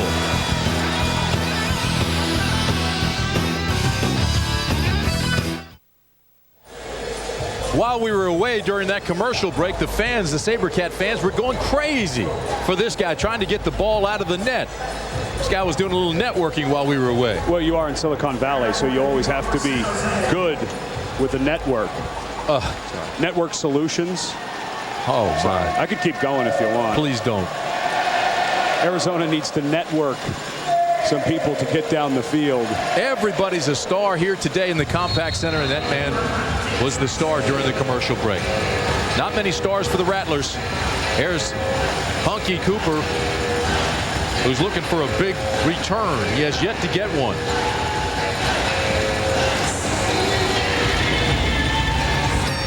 Low off the net, this is Cooper. Back to the 9, and again, terrific coverage by the SaberCats. Tackle made by Bob McMillen. He got there first and got some help from his friends.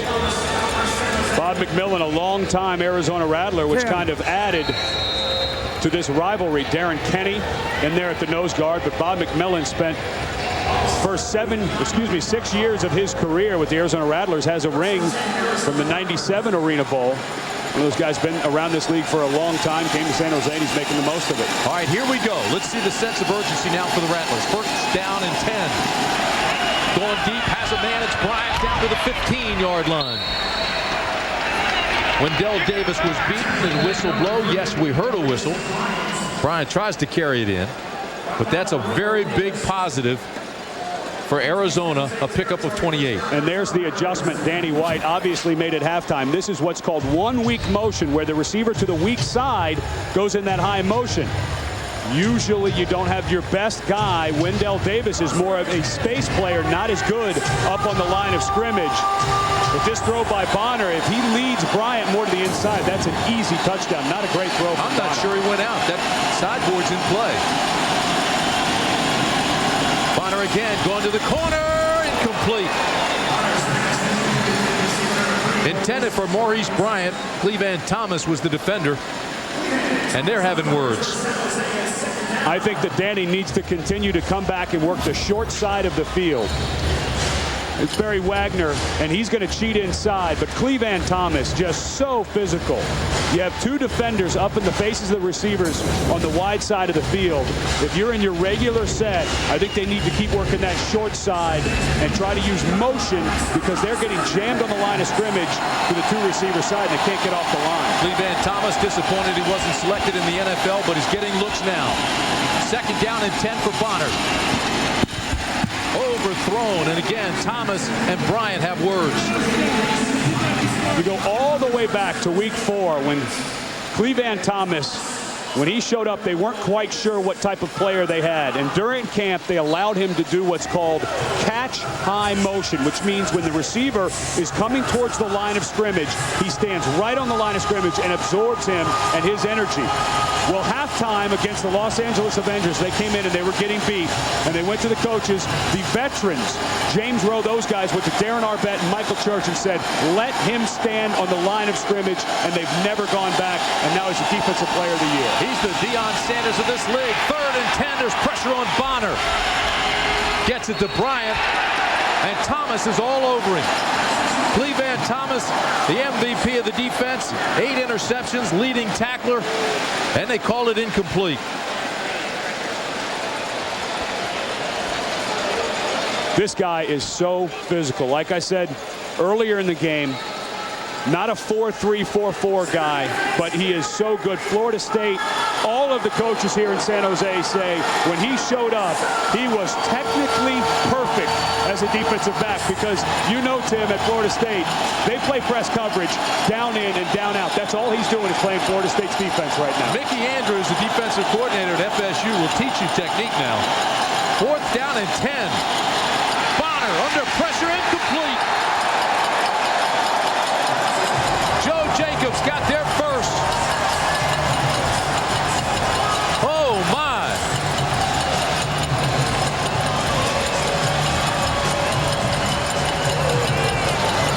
Things have gotten so bad for Arizona.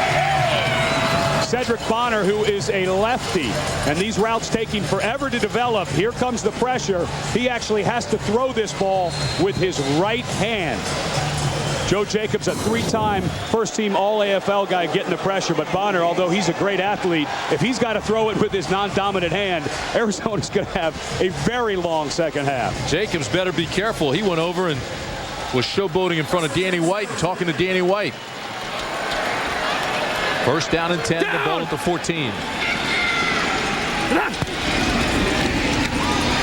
Flanker screen to Hundon.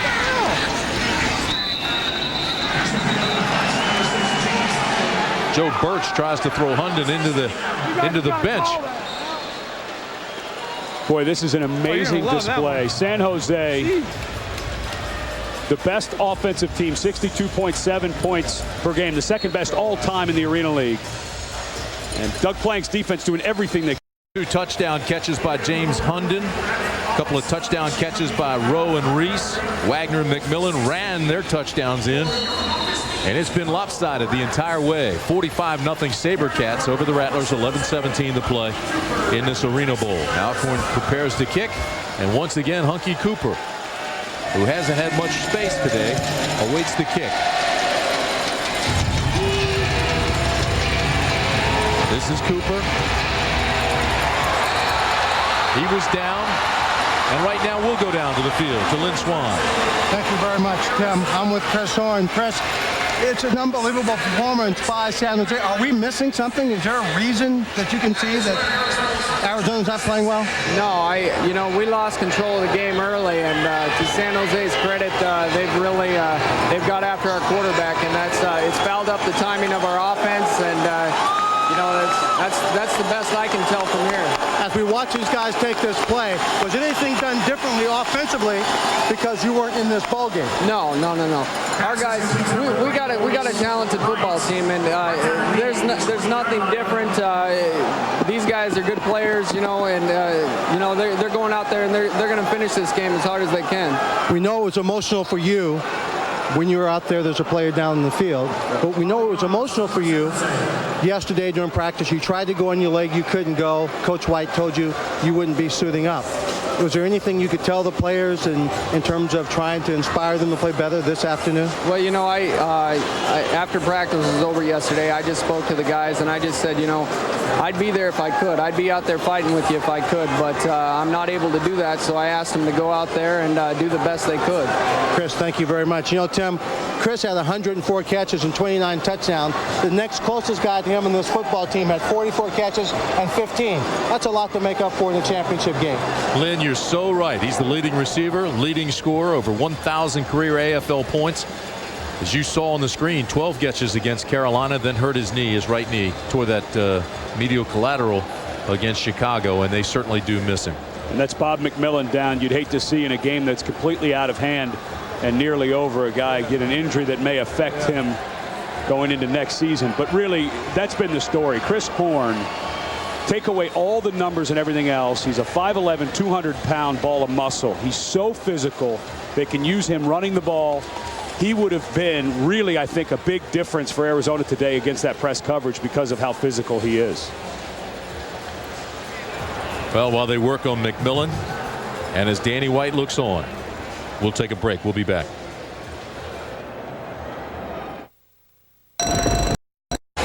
They continue to work on Bob McMillen, but the good news is he walked off on his own.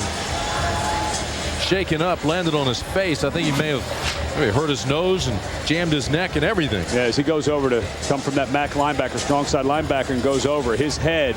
He goes forehead first into that turf. Thankfully, nothing wrong with the neck or anything. Got it walked off. I would think that that helmet had to come down on the bridge of his nose. Although he's not bleeding from it, he had to take a pretty good shot. That is not, you walk around on that turf, this is not forgiving stuff they're playing on. Cedric Bonner trying to get something on the board. Again, had to throw before he was ready, and Cooper can't come down with it. Again, Cleveland Thomas all over him.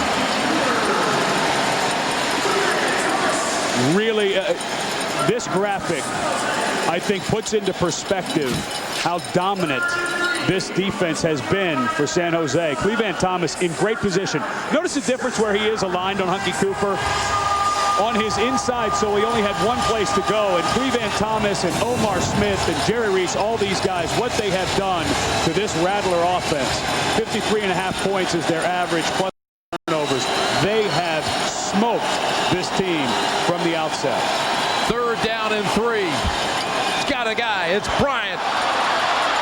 Maurice Bryant is in for the touchdown, and Arizona's on the board. That time they beat Wendell Davis for a 30-yard score. And finally, the Rattlers are in the end zone.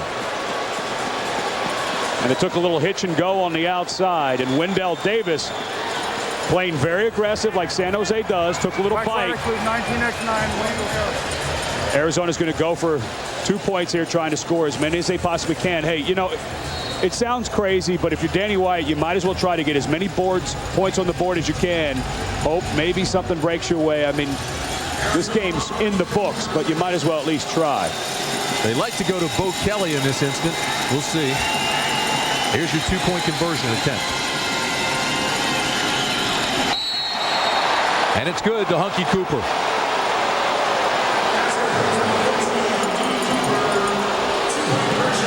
(45-8). Arizona finally gets on the board. You have to go all the way back to June 26, 1992 at Sacramento for the lowest point total scored by Arizona. That was 16 points. So they are not even to that point yet. And this team has been coached and general managed by Danny White since its inception. October of 1991, he was named the head coach. Had tough duty as the Dallas Cowboys quarterback following Roger Staubach, and won 3 NFC East titles. Designed this offense. There's a hitch and go. And Wendell Davis just took a bad angle. He should have just run right into Bryant. Went over the top. He would have got the penalty, but at least it would have kept what could have been an amazing, amazing feat. If they were able to get a shutout in an Arena Bowl, it would have shocked the entire league at their dominance. This is the best team. San Jose was the best team all year in this league, but what they are doing to Arizona is just ridiculous. Arizona's had a good run, though. Jerry Coangelo bought the Phoenix Suns and brought them to the Valley in 1968, the Arizona Rattlers in 92, and the Diamondbacks 5 years ago. And Coangelo brought 3 world championships to that area. That's impressive. And listen, this team will be okay. This franchise will be just fine. Gene Nudo, the vice president of this team, who got a career award. That ball came off. Oh, how bad has it gotten? Kyle Pooler went to do an onside kick, and the ball Charlie Browned him. It fell off of the tee right before he kicked it. I can't. You have to go back and watch this film and just mark down all the little things that went wrong. But right before Kyle Pooler kicked that ball, it rolled off of the tee and he mishit it. Danny White can't believe it. No. Danny's thinking, when am I going to wake up? When is my alarm clock going to go off and get me out of this nightmare? Actually has a little smile on his face. Can you believe this? I mean, what can you do? Go for an onside kick and the ball falls off the tee right before you kick it. It's obviously not your day. Down. Doug Plank is not laughing. Here's Wagner. Gets a block. Cuts across the green, down inside the 5. Tackle made by Gaines. San Jose will try to melt the clock. We're down to 7:45 left in Arena Bowl 16. Clock continues to run until you get inside of 1 minute. So the way that you milk the clock is with your play clock. It's down to 14, 13 seconds right now. 35 slant. On one, ready? Speed just a little dive off to the left side to Kinsinger, the fullback. Down to 3 seconds on the play clock. Take the timeout. Not sure he wanted to take a timeout there, but it was almost forced into it. So that's San Jose's first. They've got one. They've got 2 left.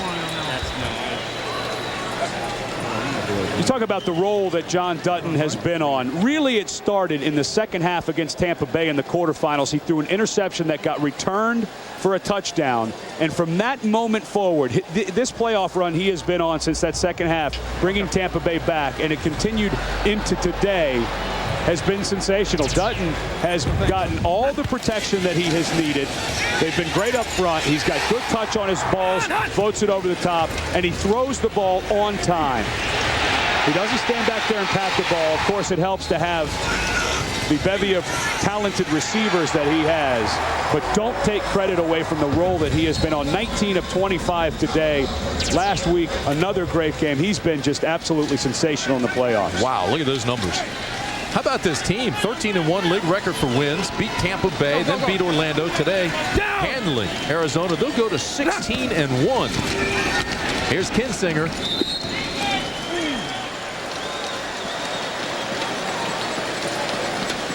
The other thing that they've got riding, too, if they score here, this will be their 17th straight game scoring over 50 points if they score a touchdown before this fourth quarter is out. And Terry Malley, Darren Arbett, when he was hired, Terry Malley was not a coach. He was the general manager of this team. Mid-season back in 1999, the offensive coordinator left the team in the middle of the season for personal reasons, and Terry Malley took over, and they have not looked back since offensively.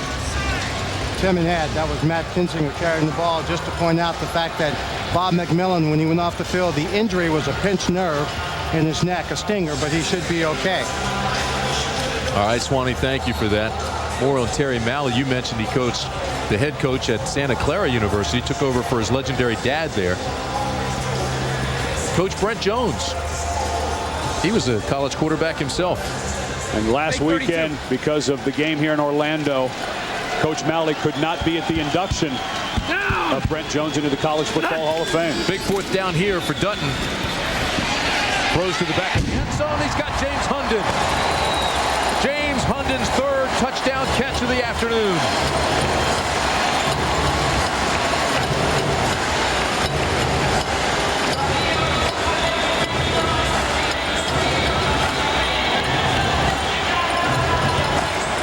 And the party continues at the Compaq Center.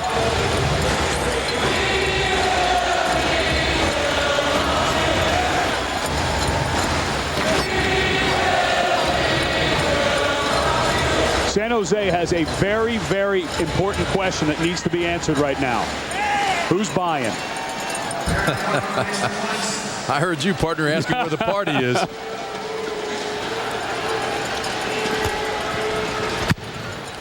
Extra point, splits the sticks. That's good. Add one more.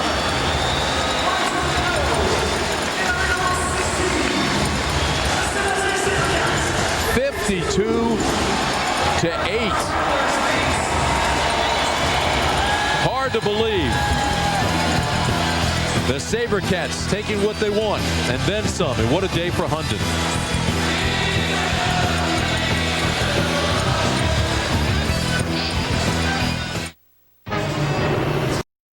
Arena Bowl 16 on ABC Sports. Brought to you by Ford F-Series. The best-selling trucks are built Ford tough.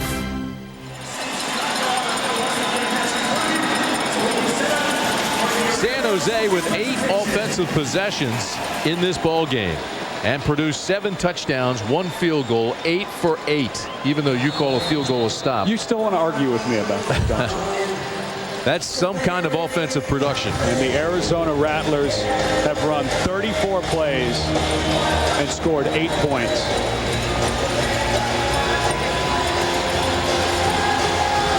Cooper will take this one off the net, 4 yards deep. Explodes through a seam and then is knocked down at the 15-yard line. The 2002 NFL season kicks off on ESPN Thursday, September 5th at 8:30 Eastern Time. Jeff Garcia, Terrell Owens, and the San Francisco 49ers look to build on last year's success when they visit Michael Strahan and the New York Giants. Coverage begins with a special edition of NFL Countdown at 6:30 Eastern. ESPN and ABC, your exclusive home for prime time football. And of course, we're thrilled to have John Madden with Al Michaels on Monday night. Chris Hickson comes in to replace Cedric Bonner at quarterback. He's 1 for 1. Throws to Maurice Bryant, who gets outside, and Bryant down to the 10. Finally taken down by Wendell Davis. So a nice gain, 25-yard pickup, and Bryant now slow getting up. And you mentioned during the tease of the show that this league and some of the things that are going on. One of the things that they did 3 years ago was they started the AF2, the Arena Football League 2, and I've coached in that league for the last 2 years, really trying to spread this game around to some smaller markets. We were in Pensacola, Florida this year. Chris Hickson last year played for the Tallahassee Thunder. And a lot of coaches now, our starting quarterback down in Pensacola was Charlie Peterson, who started at BYU, didn't play much his senior year because of Brandon Doman. And I got a call from Danny White's agent saying, hey, we're trying to find this guy a place to play. And a lot of guys are going to that AF2 level, getting experience. And then when they come to this level, they're ready to go because this game is so much different for a lot of guys going both ways, quarterbacks. And it's a good place to go and get seasoned, and then you can come try your hand at the AF1. This is a great concept. The game is fun. The fans like it. It's affordable. It's fast. It keeps the ball in play. It's high scoring. And that's the reason that a lot of NFL owners now are getting into this. You and I both being Beltway boys. Back in 1987, I came home from school, and on Gatorade bottles, you could take it off and get in for $3 to see the Washington Commandos. I've been going to these games since 1987, and there is not one person who comes to one of these games and leaves unsatisfied with what they saw. This is a wonderful, wonderful product. If you come to a game, you will be hooked. Getting out the camcorder now. Time to immortalize this day. Jerry Jones has gotten a lot of accolades for the work he's done with his Dallas team that he has got. Daniel Snyder is going to pick up a team in Washington, and owner of the Redskins. And next week, there's a tryout in Denver for the Colorado Crush, John Elway's new team. Pat Bolin and John Elway got together, and they control that building out there. Laser 12 wing corner X look. Valuable experience for Chris Hickson right now. Even though it's mop-up duty, playing against the best team in the Arena League. And with Cedric Bonner in his 10th year and starting to get banged around a little bit, you wonder how much longer he's going to play this game. I have to tell you, this is bizarre, though. 52-8 in a game in a league where they score like crazy. Just lopsided. No one expected it. Already doing interviews on the sidelines, getting out the camcorders. Michael LaFalle gets another tackle. He was a draft pick of the Dallas Cowboys, 6'5", 299 in his third year. Still a young guy. And if you look at this line, there is no question why San Jose is the best team. All three guys. You've got a 5-year guy in the NFL with Frank Beatty. You've got a 3-year guy in the NFL with Ulafali and a 3-year guy with Williams in the NFL. That's pretty good front they've got standing up there against Arizona right now. No question about it. Hickson trying to get his name in the box score. Incomplete. The other thing is, you see these quarterbacks on a small field, and this is 1/4 of the normal size field. They have to read quickly. They have to react. They have to set up. It teaches them to do things so quickly and in rhythm. You saw what it did for Kurt Warner. Read 59. I was involved with the Arizona Rattlers for a long time. When I was playing with the Arizona Cardinals, I used to do their games in the summertime. Danny White said that he thinks it's harder for a guy to go from the big field to the small field than from the small field to the big field, just what you said. And if you watch Kurt Warner now, he still throws the ball a lot like he did in the arena game. Got to be like slow motion for him. Hickson again with time, now runs out of time and throws incomplete. This will be called on Ulafale. Personal foul for throwing Hickson to the ground.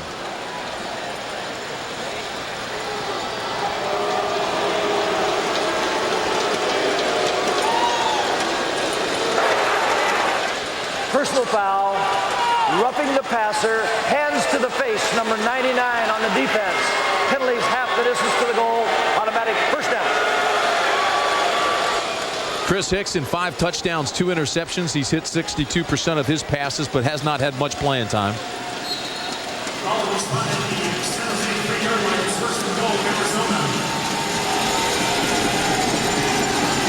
Arizona leads this series 10-8, but San Jose's won 5 of the last 6 and ready to make it 6 out of the last 7. From the 3, Bo Kelly. And Kelly dives into the end zone for a score. Too little, too late, but Arizona now putting some points up. And Nakia Adderson, the right guard, got lucky. He didn't get caught for holding on that play. It looked to me like he tackled Ulafale. But Bo Kelly, a little undersized. Most of your fullback max, the guys who play in the backfield and then turn around and become the rush linebacker, go 250, 260. And Bo checks in about 225, 230, but that's one of the reasons they have him. He was a true fullback at East Texas State. Such good balance. And again, Arizona going for 2 here.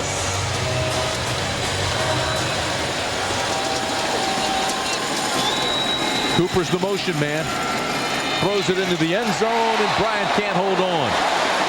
Looked like a pretty well-designed play in the basketball pass. Guess who knocked it away? Cleveland Thomas, who has been spectacular. Listen, this is an offensive game. I don't know who's going to be named the Arena Bowl MVP. If it's not somebody from San Jose's defense, and that guy is as good a case as any, something's wrong. 52-14. Toss sweep to Bo Kelly. Well, that's great balance. But here's Cleveland Thomas. This play looks like it's going to be on the 2-point conversion, and there's Thomas. That ball should have been caught. Again in there, though. You can't take away the difference that Cleveland Thomas has made for this secondary, being able to play up on the line of scrimmage against that high motion. Can't say enough about Darren Arbette, the winningest coach in SaberCats history. He's been the coach of the year, and now he wants to win his first Arena League title. He'll put this one in his resume. Hey, Barry! This is what he wanted the most, the Arena Bowl win. And now he's got it. He can't hit it. He's going to step across. Jerry, get ready. Western Division champs, the #1 seed, and now San Jose is a minute 41 away from their first ever Arena Bowl victory. Another onside kick is set to take place. Instead, he squips it low, and this is Cleveland Thomas. Thomas out to the 21 and gets hit hard on the boards. Let's go downstairs to Lynn Swan again. Swanee. Thank you, Tim. I'm with Mark Grave, the league MVP. Congratulations. You got the bad shoulder. You couldn't play in the playoffs, but John Dutton came in here, and he's played phenomenal. He played phenomenal today. You know, everybody played phenomenal. I mean, coaches did a great job preparing us all week, and then just the intensity of this game, it's like nothing else I've seen so far. You could not have expected this kind of ball game when you woke up this morning. You don't. You know, you sort of had a feeling we were going to break out at some point, you know, this year because this is the kind of explosive team we have, but you don't expect this, and you know, I think Arizona played well, but boy, we're just explosive today. Scott Wood, now the quarterback. Yeah! Go ahead, Swanee. Dutton's now sitting on the sideline. You've got the second team quarterback in there, but I noticed last week you and Dutton were kind of going at each other, brother. You were teasing each other. You seem to have kept loose this whole time. You know, I try to keep John loose throughout the game because, you know, I think he's in a tough situation, you know, coming in at the end of the year and trying to finish thing out, and there's a lot of pressure on his shoulders, but he's handled it really tremendous show. Congratulations to all of you guys for what you've done and what looks like a championship for the San Jose SaberCats. Thank you very much. Hey, Lynn, how about these numbers? You're talking about Dutton, 20 for 26 today, 236 yards, 5 touchdowns, and no interceptions. Spectacular. I would just love to be on the receiving end of a couple. Wow. He's been on the receiving end of more than a couple. Around the side they go. The clock continues to move. Under a minute now, so it'll stop with a dead ball. Tell Swanee to quit living the glory days. This game would be suited. Danny White and guys who get involved with this league. Doug Plank played for years and years with the Chicago Bears. They come to this game and you absolutely fall in love with it, especially if you're an offensive guy. Danny White has had several opportunities to go and be offensive coordinators and quarterback coaches in the NFL. And he's turned them all down because he loves this game. He has total control of the franchise, who gets to play, who doesn't get to play, who his players are. And he just doesn't want to give that up to go be an assistant somewhere in the NFL. It's a fun brand of football.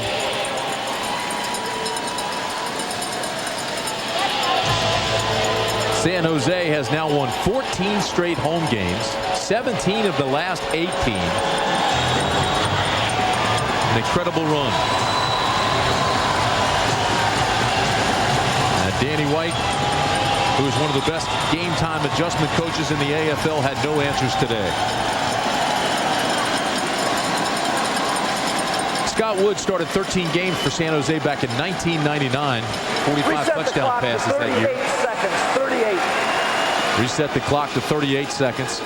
I don't know why. They've already doused the coach, and that means it's over. And you have to feel good for Terry Malley, the offensive coordinator for San Jose. He was one of the first hires of this organization back in 1995. Hired the first coach, Art Shell, who was the defensive coordinator for the reigning world champion Arizona Rattlers, which was a great hire. He's been around this thing from the start and built a really nice organization. They doused Darren Arbette, the coach, with the ice bucket. There's ice all over the field, and Swanee got drenched. Lynn Swanee got as much of it as Darren Arbette. I think Swanee's going into the dressing room. That'll do it, folks. 10 seconds left. We've got a new champion in the Arena Bowl. And it's the San Jose SaberCats. What a performance.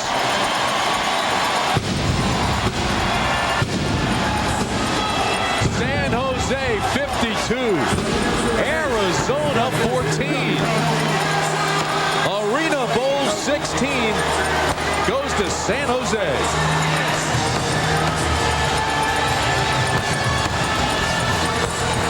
We'll be back for our post-game celebration right after this.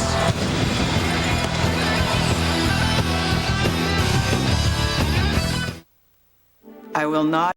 The 16th year of the Arena League comes to a conclusion with San Jose winning the Arena Bowl.